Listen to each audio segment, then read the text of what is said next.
Not sure if there's away goal rules. I don't care. We will make it without them.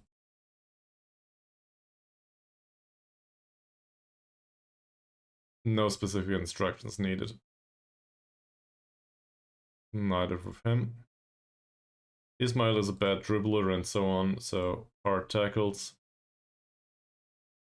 Passing's good on him though. We show him to the inside. That should help. He has reasonable passing, reasonable off the ball movement, and I think last time we tried to mark him out of the match. Despite... Well, the strength is okay, but we will tackle him hard anyway. Mazlan. The strength isn't okay, he's a little bit more brave, but we will tackle him hard anyway. Passing is 7, vision is 6, no composure, first touch is low. Press him. Roslan, right-footed, doesn't like it to play a pass on the left, so we're showing to the inside. Roslan. I will look at it later. We need to get through this match now. But thanks for sharing. Roslan. Definitely hard tackles here. Same. Did I see correctly that they can't jump? He can't jump for sure. And he's not very useful with the jumping either. We don't have a tall striker on the pitch though. Yes, we do! 13 points of jumping! Alright. I guess floated crosses it is after all. Sure.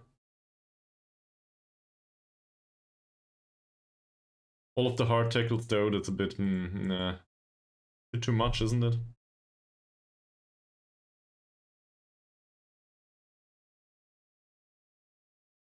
Then again, they deserve it.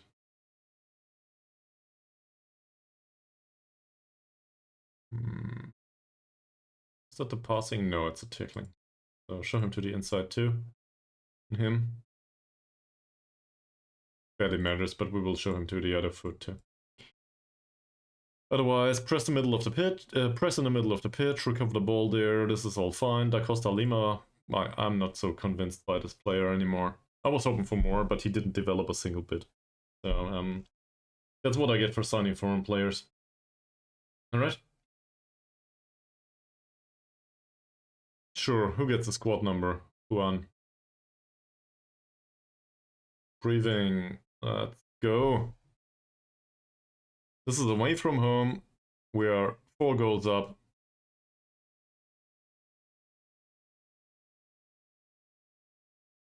Yeah. We need 100% focus. Okay, that's positive. And then we will cautiously encourage them because, well, what we do. Where is it? Here. I have faith in you. Oh, we need a 1-minute break, and then we will go to the match. Yeah, that's the way it is. BRB.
Great meme, by the way. Let's go. Second leg against Harini. We need to lose by less than 3 goals. No, by less than 4. By 3 goals or less. Might as well have a draw or win. Also, this is the time to play all of the youngsters. And I would be very happy to have this stadium. It probably costs like 10% of our maintenance. If we pay our maintenance at all, I'm not sure. Is there anyone in the stadium? There's a whole freaking 18 people.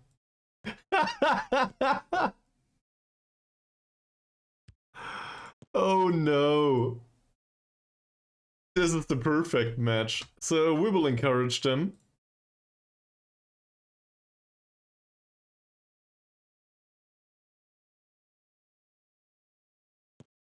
Ismail. Mohd Roslan, that's dangerous. Well defended, no, that's Ankun. They get a corner though. We did have way more possession. I should probably have set this to a more defensive approach and maybe wasting some time. Given the aggregate result. We still need 80 something minutes. Alright, alright, nothing happened. So, the also balanced mid block goes defensive. And time wasting.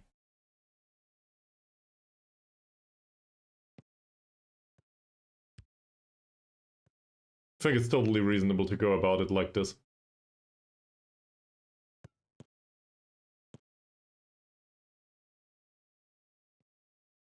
Yep.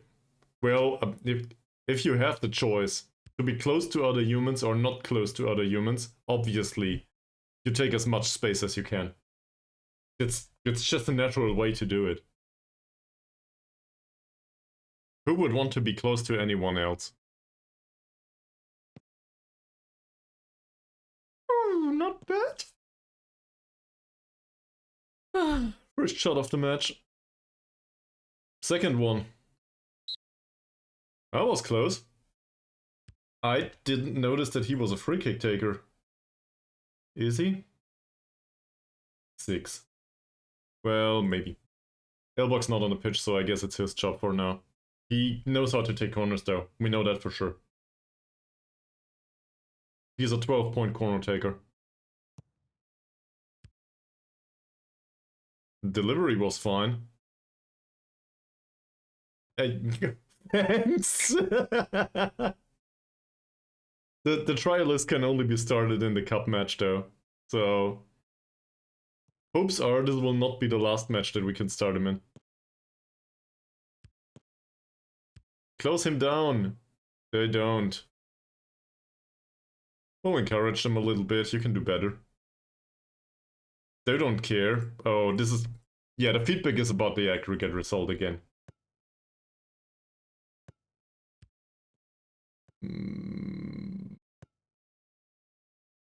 But whom and why?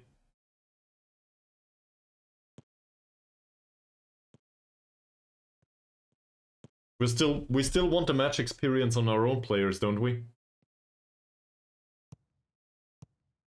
So if they don't have like a contract pre-agreed upon, it doesn't make sense to play somebody else.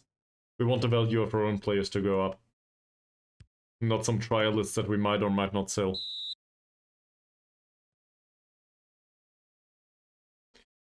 But they don't want to come in on trial either.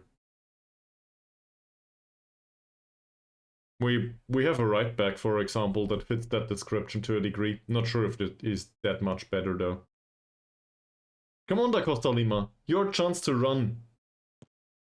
With the ball. And create an opportunity for the referee to distribute a yellow card.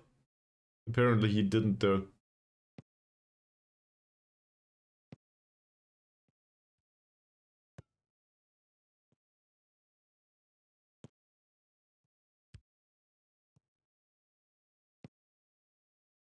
Reasonable. Amat and Amat exchange passes. Da Costa Lima loses the ball.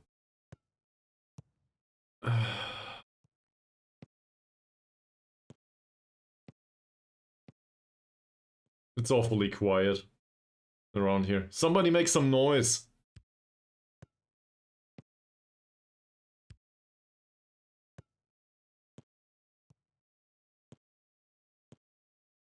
Don't let him cross. Gets the cross. That ends up with Mohd Faizal there. He's uninterested after the feedback. That's noise too, yeah. Thank you very much for giving me the pipe again. If quoted out of context, this will probably not be... I don't know what to say.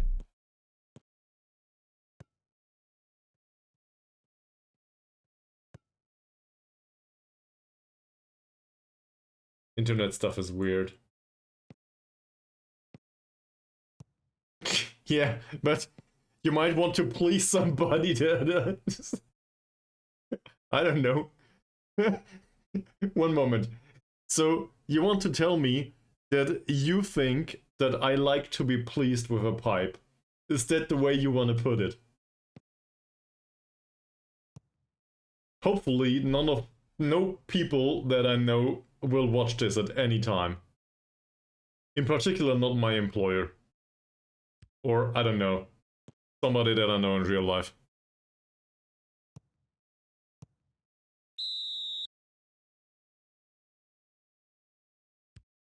I don't know what to say. We don't really create much. Doesn't really matter though. Not bad. Interesting cross.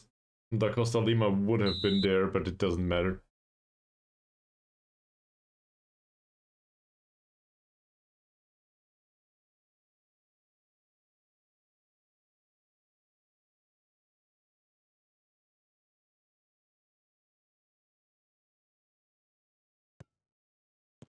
Mat Noor. Oh, not bad.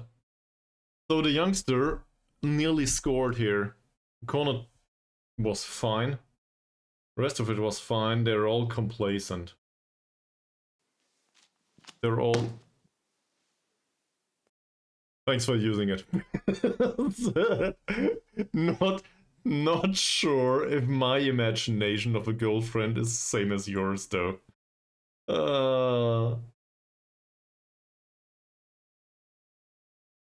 We need to focus. Aggregate lead or not aggregate lead. So, hopefully that helps a little bit. Badrul Hisham had a reasonable match, the rest of them, not really. But there's not much use in... no. I don't really see why we would need to sub somebody off right now. We didn't concede yet, so it's fine. If it's a draw in the end, I'm okay with it. The whole 18 people will really be disappointed though, if no goals are scored in this match. I'm not one of them.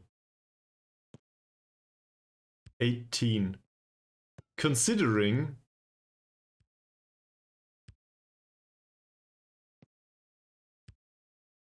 Yeah.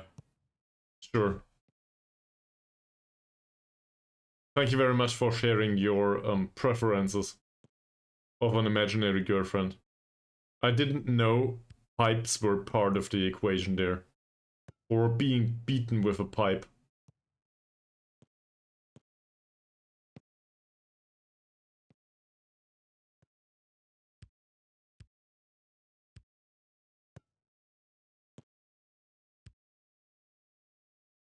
No. Mohd Faizal, perfect goalkeeping for today.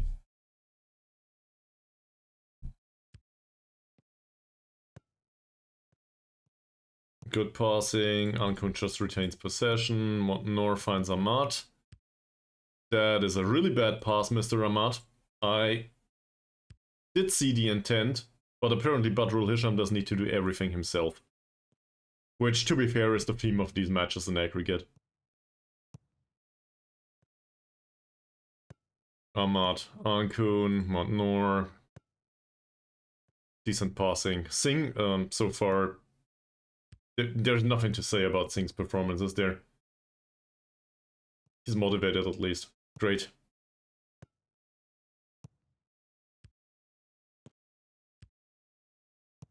Could somebody please close him down and preferably cut him down too?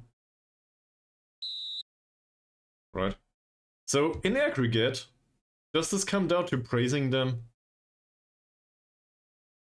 Well done, guys. Well done. Yeah, that works! It's about the aggregate rating. Well, that's a way to introduce yourself. Also, welcome to the stream. What's a weird view? Is it the Football Manager stuff or me? And is it about what's in the picture, or is it about how it is set up?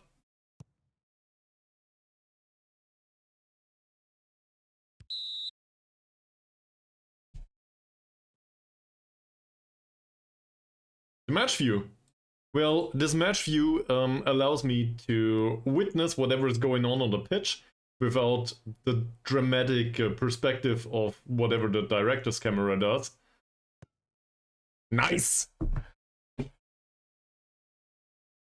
It also allows me apparently to be successful playing trialists. No idea if that comes from the perspective though. No, I'm kind of used to it. So it seems to work so far. Yet another member for the fan club. Are you quite sure it's not a self-help group? Well, maybe it's a self-help group for how to set up the match perspective. I will probably keep it that way. Sorry to disappoint. I think it shows quite nicely what's going on the pitch.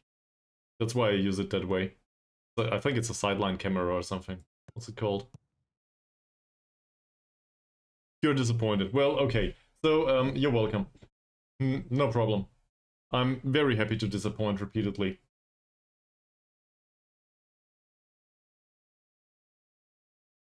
You're a genius, yes, Journalist. Apparently, you are. Quite happy with that. To be fair, that is appropriate. Like, it's not like I'm an expert in football. In neither of them. I mean, I guess I picked up a few things playing Football Manager for 10 years, but it doesn't necessarily say that I don't know anything about football. I know the odd thing about Football Manager, I would argue, at this point. Somebody told me recently that I shouldn't, how was it phrased? I shouldn't be so defensive about my know-how. I'm not so sure if I'm defensive about it, but I'm certainly no expert in it.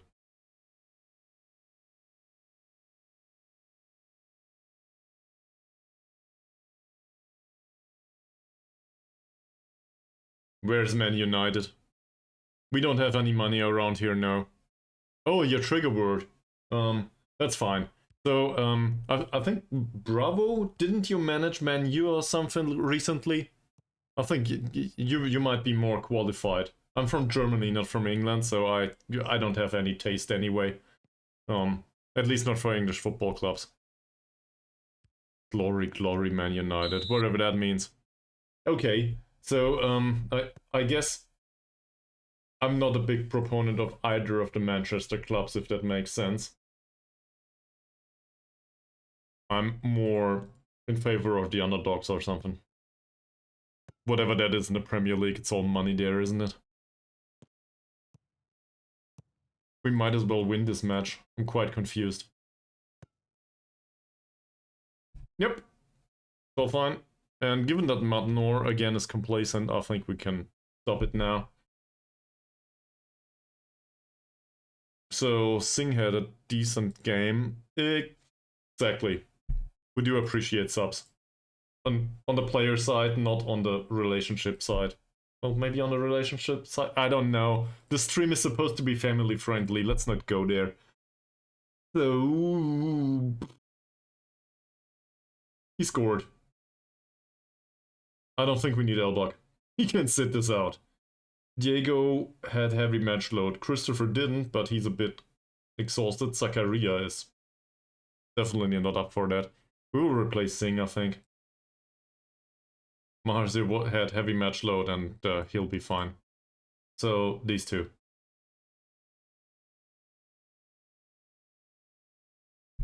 You'll deserve it. I'm sure you'll deserve it. It'll all be fine. So, by the way, Hasano, what brought you to the stream? In case you want to share. In case you want to, I don't know, just be your internet personality, that's fine too.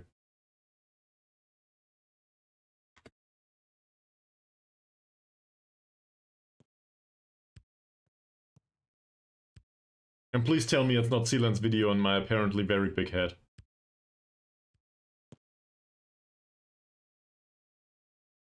Because, you know, I'm not sure if that's true. I don't think I have a particularly big head.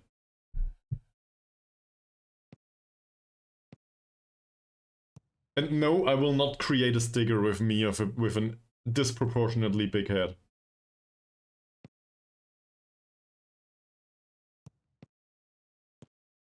But yeah, but this is one of these streams where backseat gaming is appropriate. It's alright. I like to discuss stuff. Maybe they're very motivated. They're not. You're welcome. We can take half an hour to discuss this and that. No problem. Everybody gets better. It's fine. Criticism is a positive. There's the problem that you would need to argue actually, like not in like fighting argue, but like in having arguments. And sometimes there's just different perspectives on things, and that's useful. So I'm okay with that. Also, this match is more or less done.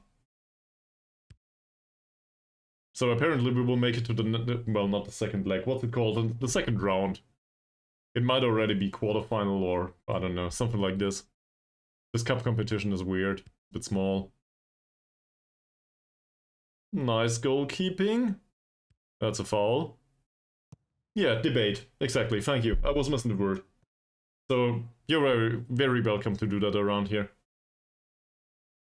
As long as, you know, it's appropriate.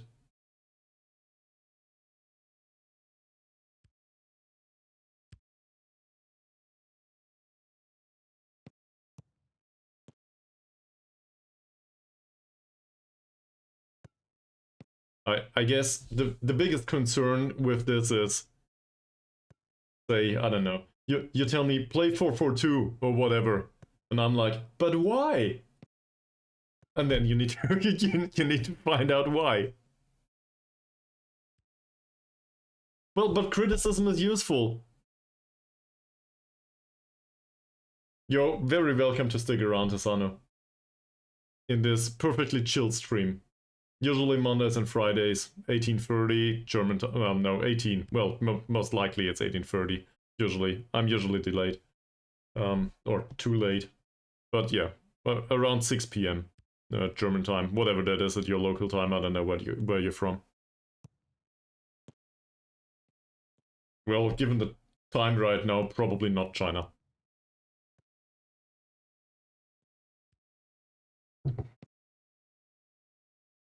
Sure. There, we conceded a goal after all. That's not good. I don't like it. So, come on, yeah. For the last 12 minutes, we can bring on somebody that actually knows how to defend. Marzia, for example. Given that Ahmad is exhausted anyway. Yep. I saw...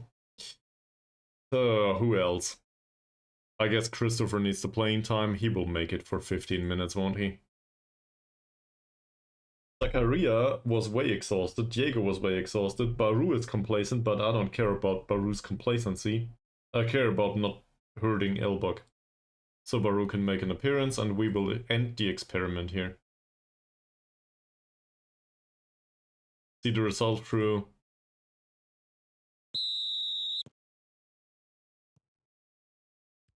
Not bad. For a trial list that we signed for cheap money, that's really good. I like it.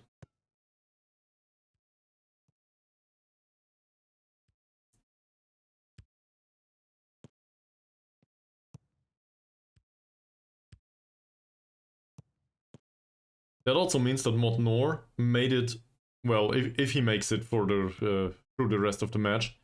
He was on the pitch for 90 minutes. If that's not a lot of match experience for a youngster, I don't know what is.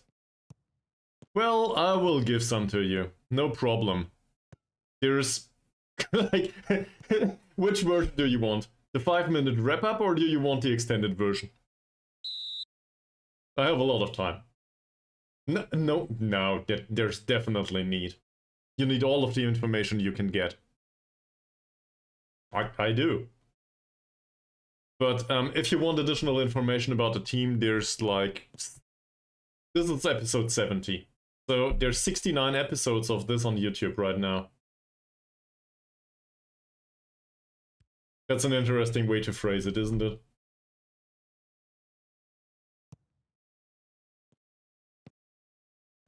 To be honest though, this team made it all the way from the Liga M3.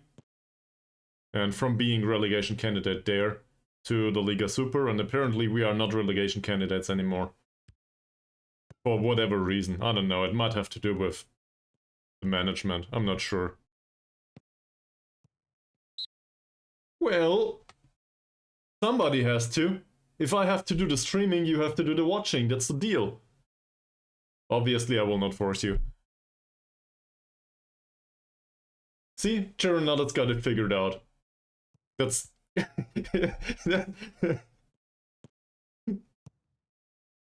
That's sad, it is self-preservation on Cherenad's side.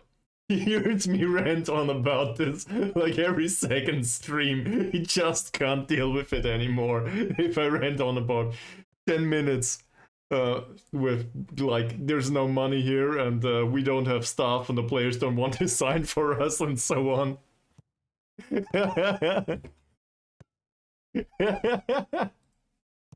Sure. It's Cherenad's assistant management. That's it. And the repeated pipes in my face that always startle me. No, I will not be startled this time. Don't you dare.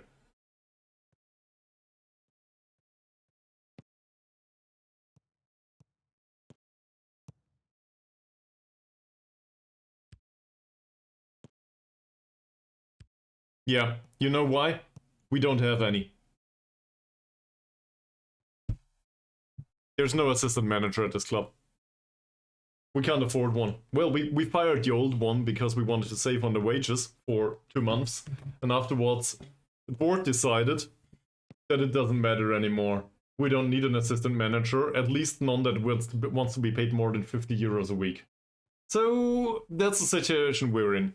And apparently everybody wants to earn a minimum wage around here in Malaysia. Whatever that is in Malaysia. So they don't want to work for us. It's the way this stream works, yes. I get knocked by pipes apparently, at least virtually. And for some reason it seems to be related to a purely imaginary girlfriend. I have no idea what's going on there. It's just, it happened, okay? There will be some explanation on the Discord maybe, I don't know.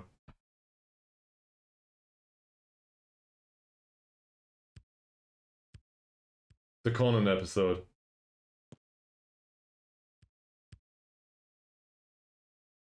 I'm not sure if I can follow, sorry. I'm really bad at trivia, apparently.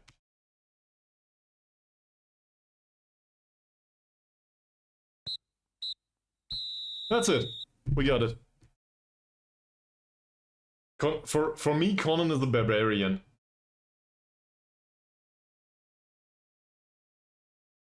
But I'm not very...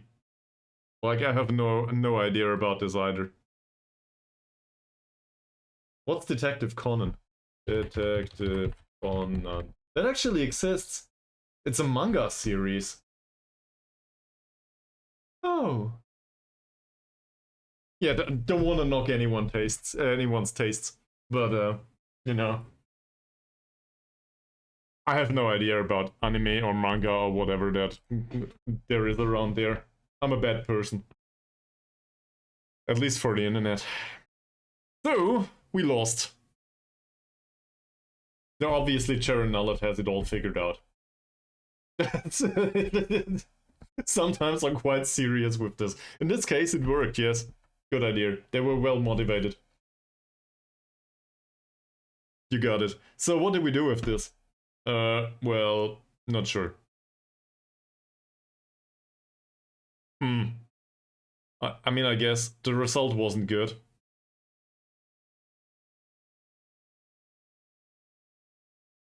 It says a win.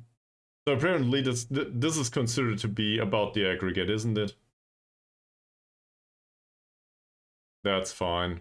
We do it like this. That's okay. We're happy. Move on with this. So next up is Kuala Lumpur City FC. I streamed for 5 hours now. I think that's enough. For now. I might pick it up tomorrow. Who knows? But for now, I think that's enough. Hasano, welcome to the stream, and I hope to see you next time too. That's it. For now, episode 70 is probably done.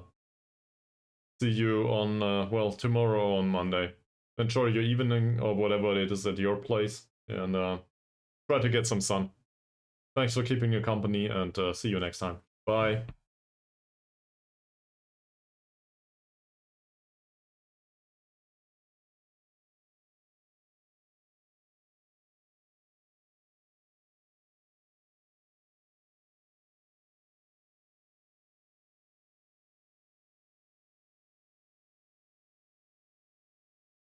Hey, yet another member for the fan club. Are you quite sure it's not a self-help group?